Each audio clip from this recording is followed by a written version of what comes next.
इंसान का जन्म होता है उसी समय तय हो जाता है कि कब ये व्यक्ति अच्छे कर्म करेगा कब बुरे। नहीं या नहीं नाम नहीं नहीं नहीं, गलत गलत गलत गलत, तुम्हारा गलत चिंतन है। मनुष्य जब जन्म लेता है उसके पहले दो कर्मों से उसके शरीर की रचना होती है, पाप कर्म और पुण्य कर्म से। कई बार एकांतिक में बताया है, केवल पाप कर्म से यातना देह मिलता है जो नरक में मिलता है, नरक लोक में।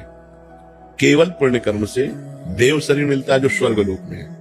पाप और पुण्य दोनों को मिश्रित करके मनुष्य लोक में जन्म मिलता है। उसका परिणाम होता है समय पर सुख मिलना या दुख मिलना। समय समय पर सुख दुख अनचाहे ढंग से वो अपने आप आएगा। अब पाप कर्म करना और पुण्य कर्म करना, इसकी छूट है तुम्हारे ऊपर। अब तुम प्रारब्ध से प्रेरित होकर पाप कर्म नहीं करोगे, वासना से प्रेरित होकर पाप कर्म करोगे।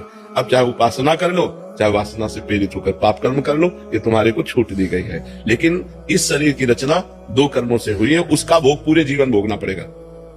जैसे हम उपासना कर रहे हैं लेकिन हमारा कोई कर्म बिगड़ा रहा तो दोनों किडनी फेल है। तो अब ये शरीर का कर्म है। पूर्व जन्म के शरीर में जो हमने पाप कर्म किए उससे इस शरीर का निर्माण हुआ, और इस शरीर के माता के गर्भ से ही किडनी में दोष था, वो जो पॉलिसिस्ट किडनी कहते हैं वो वैसे। तो समझ पा रहे हैं आप ना, हमें कर्म करने के लिए स्वतंत्रता है। हम पाप कर्म कर सकते हैं या पुण्य कर्म कर सकते हैं, वो प्रारब्ध से नहीं प्रेरित है, वो पहले से निश्चय नहीं है। पहले से निश्चय सुख और दुख, पाप का फल दुख और पुण्य का फल सुख। आप समझ रहे?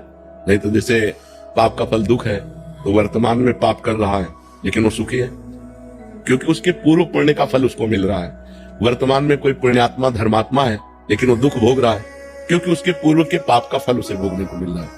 इनका था कि नाम जब से भाग्य में लिखे बुरे कर्म टल सकते हैं। हाँ बिल्कुल टल सकते हैं। अगर हम पर उसका हिसाब है, अगर 1 किलो हमारा पाप कर्म है, उदाहरण में बता रहा, और 25 ग्राम हमारा नाम जप है, तो क्या होगा? कुछ नहीं होता है। जब 1 किलो के ऊपर नाम जप पहुंचे तब 1 किलो को रद्द करेगा।